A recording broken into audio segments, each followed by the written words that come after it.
Welcome to Educators with Oil. I'm your hostess, Ronette Bradham, here to offer biblical strategies for effective teaching. Thank you for joining me today. What I wanted to discuss today is something that I've heard some people talk about, things that I'm working on, and I just really got I don't know if it was a question. It was, I joined a teachers group, and this is so funny because I already had these notes because I spent time trying to outline what I would talk about in the next coming weeks.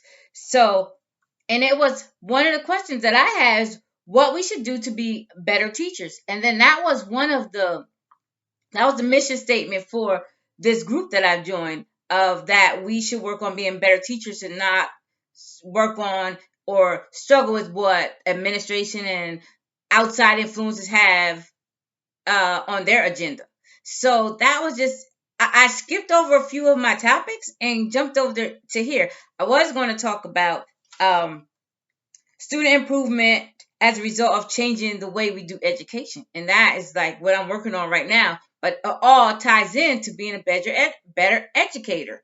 And so I just want to say, let me give you a couple scriptures first, so I can just move into it, because we want to be better teachers. So that means we're going to have to do something new. We're not going to be doing the same old, same old. Remember, I know I keep on saying this is a new year, a new you. And what are we going to do to make changes, to actually have a new year and a new us, right? So this is what I have. I have a scripture. Everybody, I don't know if you studied the Bible, you've been to church any amount of time, you're going to hear this scripture. Isaiah 43:18 through 19. This is coming from the New King James Version. New King James Version. Do not remember the former things, nor consider the things of old. Behold, I will do a new thing. Now it shall spring forth. Shall you not know it? I will even make a road in the wilderness and the rivers in the desert. And rivers in the desert. That is, I mean, stop thinking about what you did in the past, what other teachers did, what the old principal said this is to do, the old administration, old way that you've been doing things for the last 10 years, 15 years, however long you teach it. Look at it, see if it's working, right? See if it's working. If it's not working, forget that stuff. Start new, do something different.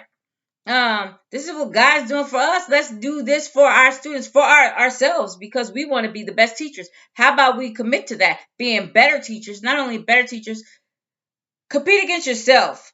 I have this group, another group I'm in a lot of groups, and one group in the head of the person who started this group, he said his goal is to be the best podcaster, and that's my goal too. So I'm working on it.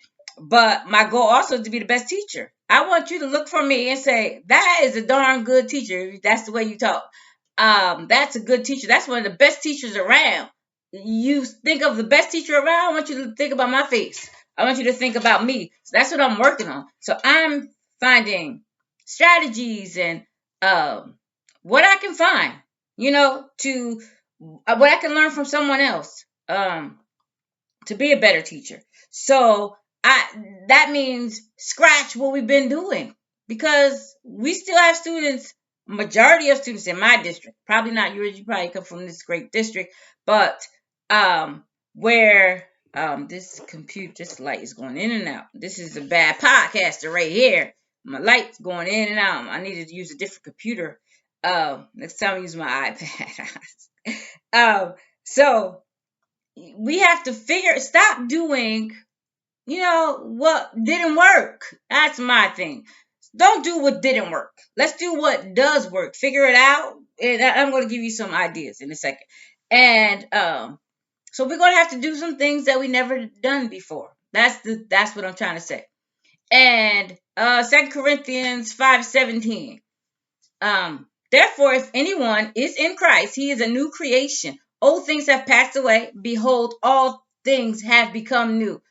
So we are already Christians. We're listening to this because we're Christians. You could not be. This could be your way to becoming a Christian, right? I don't know.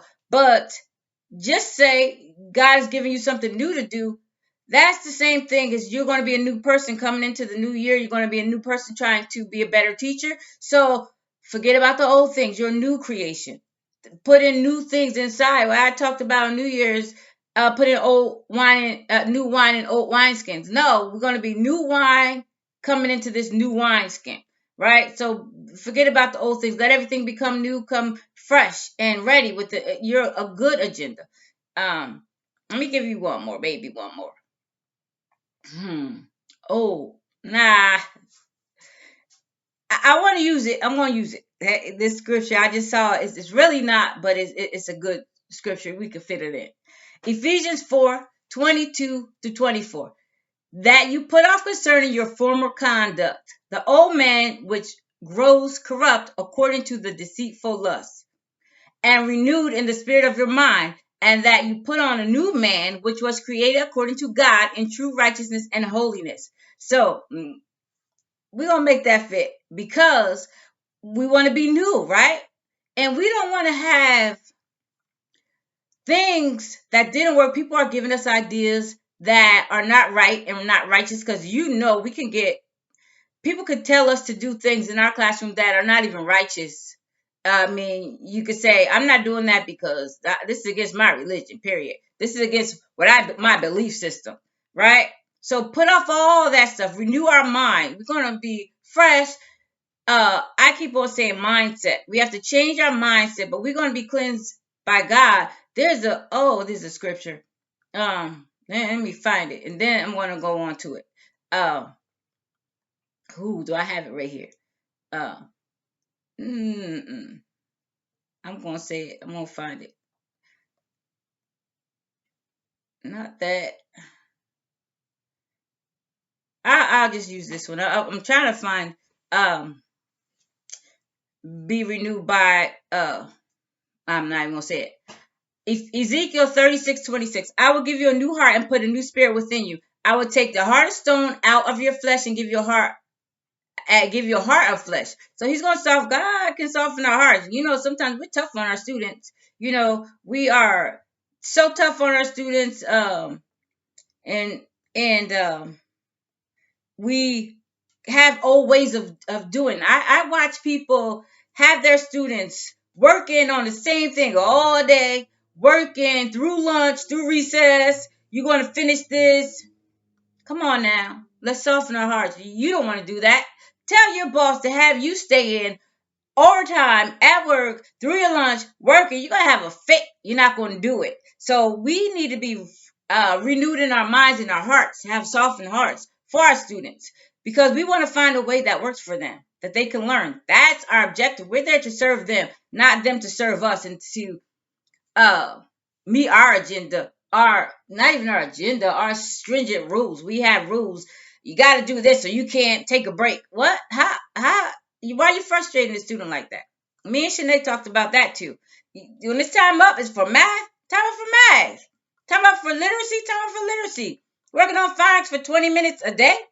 Stop at that 20 minutes. I mean, unless you're all into it, but not because they didn't learn it. So you want to get them, I don't know what, because if they didn't learn whatever you're trying to teach them in 20 minutes, they're not going to learn it right now. Just review it.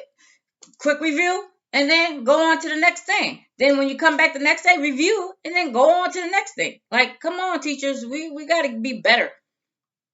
And I don't know about you, but I want to be the best teacher I can be. So that's it for that.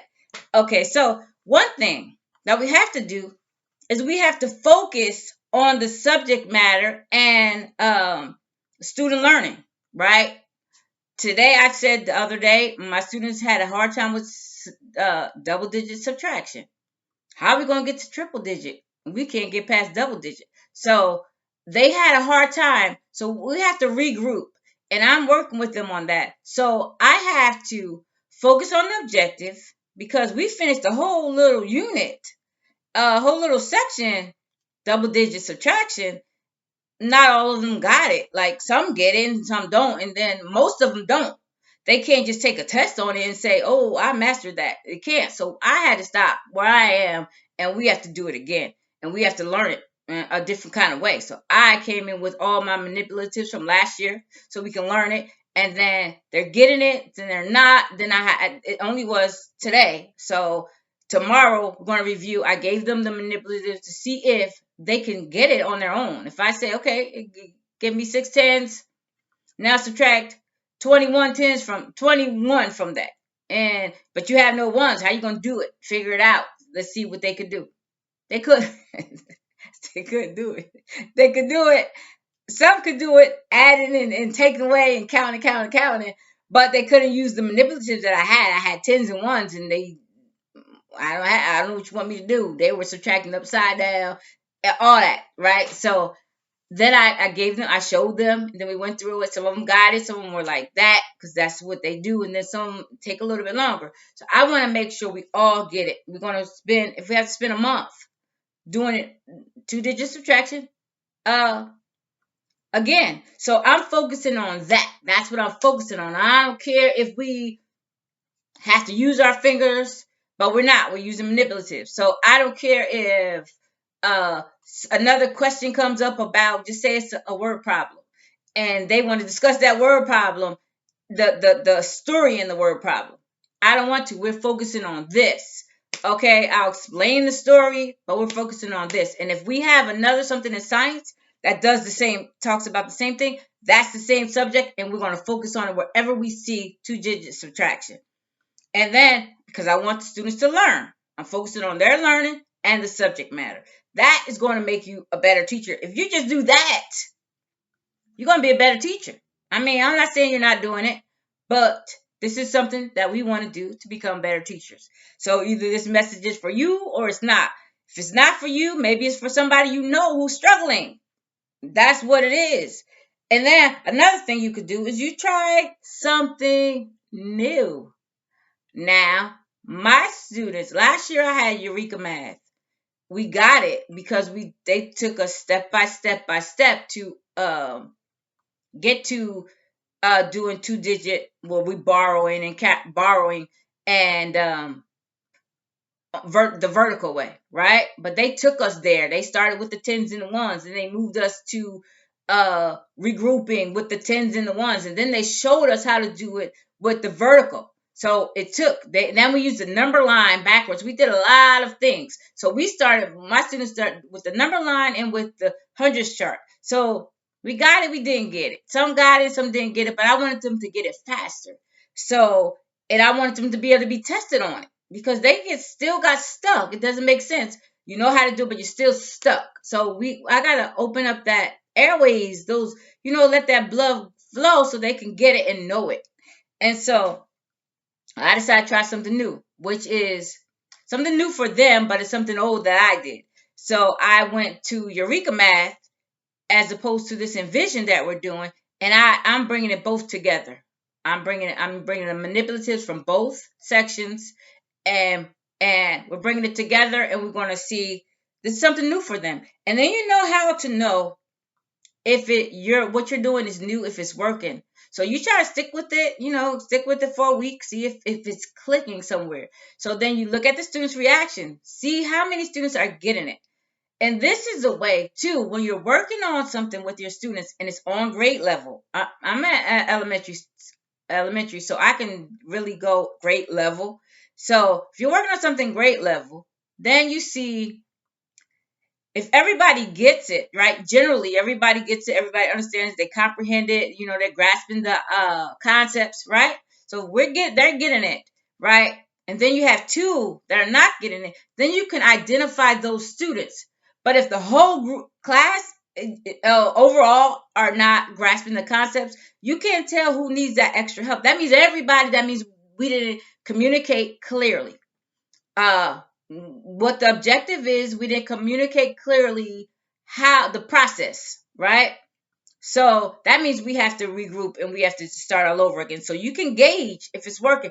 But a thing that you have to do is you have to be able to communicate the idea clearly, so that they can see step by step. So what do I do now? What do I do next? I don't care if it's reading. My students I don't know if they can write a sentence. That's what I said we're working on. We didn't get to it today, but we're working on. I can write a sentence. Somebody can give me a sentence. I can add adjectives. They can tell me what the subject and the predicate is. Yeah, they're 7 and 8. Tell me the subject and predicate. Then they can tell me what the nouns are in that sentence. They can tell me what the verbs are. They know the verb is in that predicate. They know the predicate is what the subject did, right? So they can do that's second grade, and they know step by step. Okay, let me break it up to the subject and the predicate, right? Now I know I can find the verb over there in the predicate, right? They got it. So I don't have to keep on um, doing that. I going over that. I can go over it as a review, and then in order to introduce, like I did, adjectives and adverbs. So then we could go into that. So once they know what the nouns are, they could tell me what an adjective is because it's describing a noun. So step by step, make the process clear. Clear. If it's not clear to you, if you can't clearly say it, deliver it, the students are not going to clearly understand it.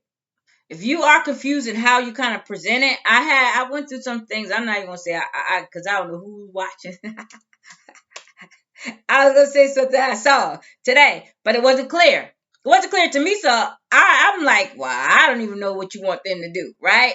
How if it's not clear to you, you don't know what you want them to do, and I'm trying to listen.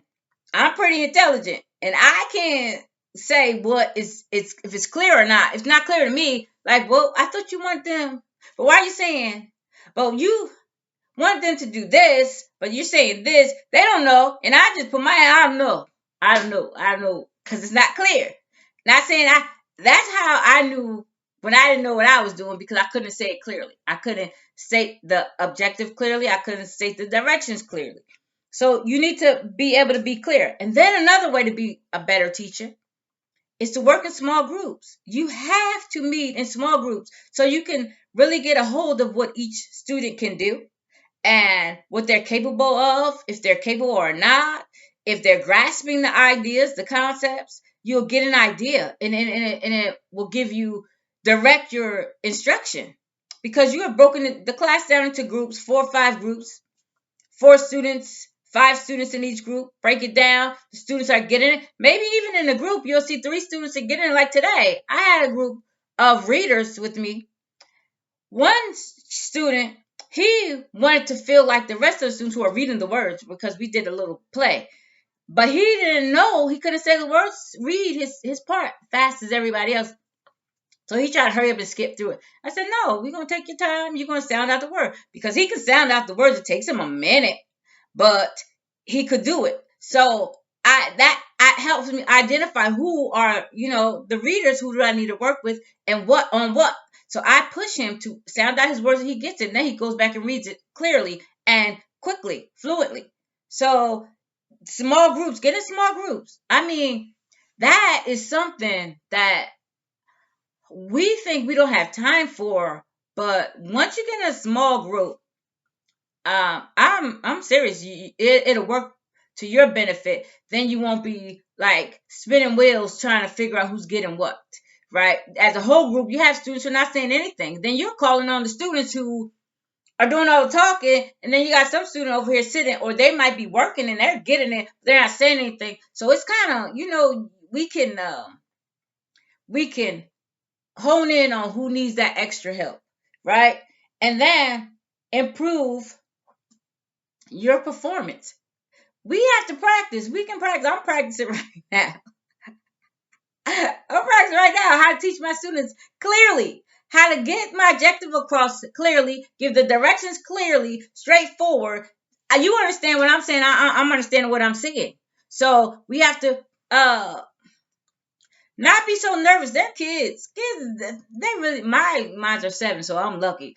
They don't really care. They laugh. Look, when I laugh, they laugh. I laugh because I did something wrong. They laugh. It's nothing serious. They don't know that you're embarrassed. They don't know that you're feeling inadequate. They don't know that you have that like I don't even belong here. I'm just faking it. No, they don't know any of that. They don't know you're learning it when they're learning. We have changed so many curriculums. I learned the 100 charts with my students.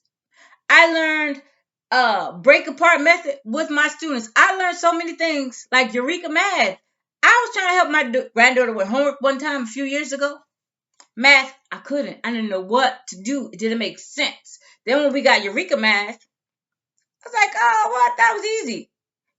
So I'm learning. They don't know. You think they know? You have your teacher's manual. Follow the teacher's manual. That's what I do. Follow that teacher's manual. Do what it tells you to do. Don't try to make up your own stuff. Oh, I don't like how they teach that. I want to. This is research based. Try it. Do what they say do. It's gonna work. This is research based. The curriculum that you have is research based. Follow it. That's all I can say about that, because that's what I do. I follow that. The only reason I'm not following it this time because it didn't work. It didn't work for my students. It worked for some and not all. So that doesn't mean create your own curriculum, because I'm not doing that. I just went back to the old curriculum that I had and I'm teaching them that because I know it's a little easier for them, right? Then how about observe? Ask your principal. I know we don't have substitutes, so I don't know, but we do have extra hands in the classroom who wouldn't mind. Like we have learning loss teachers. I know during their time when they come around and take some students out of my class, if I say I need to sit with another teacher to see what she's doing for this, can you come in my classroom for that time and take the class, and I'll give them something to do. They won't mind because we're working together. We're trying to help. Our whole objective is to serve our students. And I'm pretty sure go to your principal. Your principal give it to them, and then what are they gonna say? No, like we can do that. We can observe. Join a group. Sit with somebody at lunchtime. Get with your peers at lunchtime. We have PLC learning community, professional learning community. great level meeting, right? So we have that. We can get together with our grade level and we could collaborate. That's what we're supposed to do anyway. That's what we're supposed to do. So that's something to do. I do actually talk to the other teachers, but we don't sit formally. So, right, you sit formally with the other teachers, discuss. What do you do? How is it working for you and your students? Is this actually working? Right? So, and what is working? What is not working? Right? How do you present this material? And then share with I don't know why we can't share things. This is what I've done. I'm walking upstairs to the cafeteria every morning. I'll have past this first grade teacher. She always has, not always, but a lot of times she has something in her hand and she's saying this is what she did. And I'm like, oh, you did? How did you get that? Where did you get that from? I went to the dollar store and I got these little things or whatever. We just discuss it. I go to her classroom and ask her. I go to other teachers. We just collaborate. Well, we share, not necessarily collaborate. The second grade teachers collaborate. And then don't be afraid to take risks. Like, what's going to happen? If you take a risk to try something new to get your students to learn this way, what's going to happen if you take a risk and do something you've never done before? Nothing. I mean, what? You lose a day? You're going to lose a day. The next day is going to come, right? So this is what we could do, right? Also, present better content. I used to, last year, I found out our reading program had a lot. It's supposed to be like this. It's supposed to have social studies science built into our reading program, and it does. But you know what? There's some things I didn't do because I didn't have the material. But then I decided to dig into it. I heard, like I said, a first grade teacher. She's talking about stuff that she did.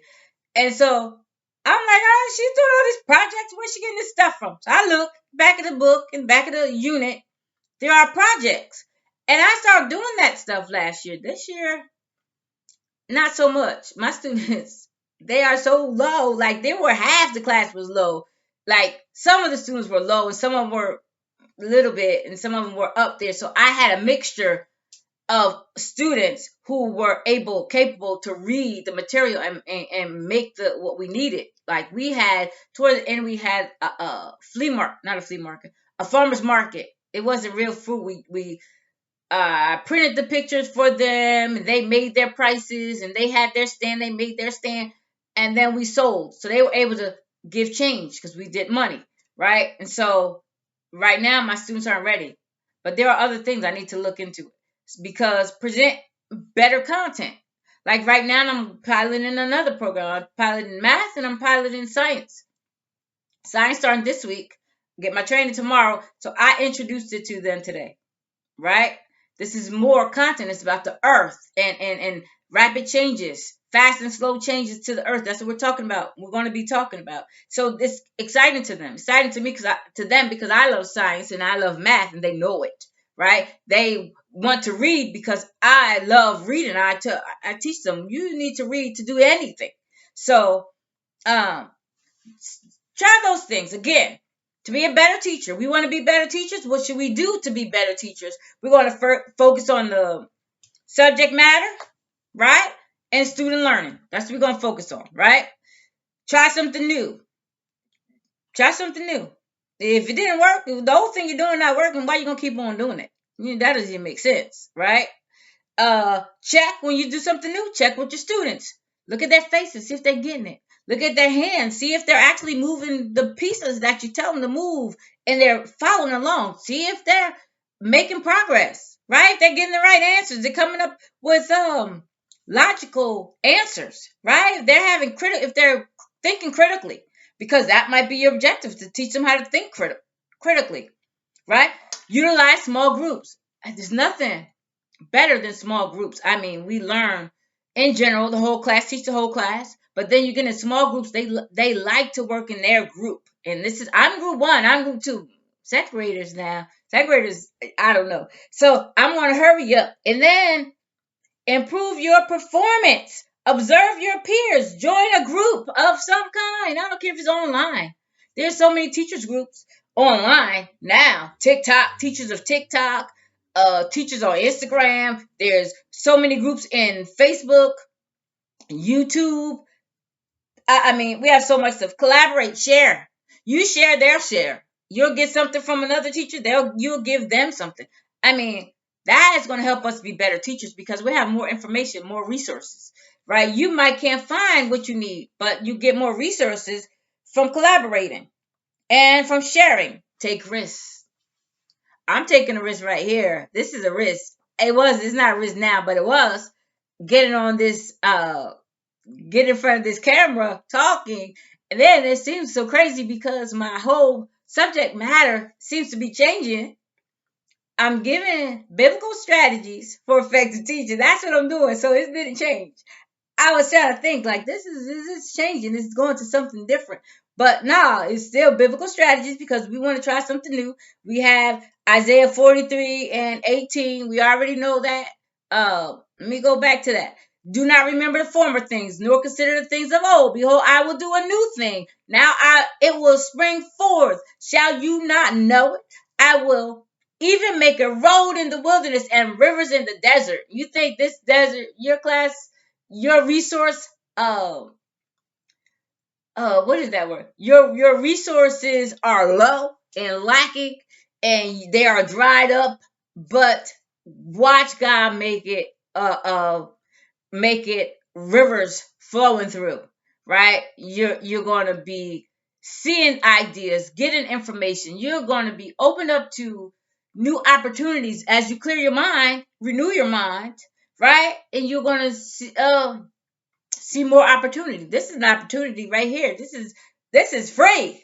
This is present better content. This is kind of better content, right? So do that, and just remember that God is with you. You got your oil. Take your educators. Take your oil with you. Do not go anywhere without your oil. Make sure you have God. You remember. Let yourself know. God, you got this. I got this. I got this because you're with me, right? You can do it. I can do it. I'm working. Time will tell. And I already did the reading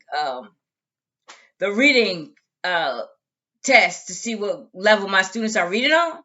My students moved. I have a student I said today, he moved up to level L, and that's independent. And if he's past that, I don't know. I think he's not. I think he's right there. And that is already second grade.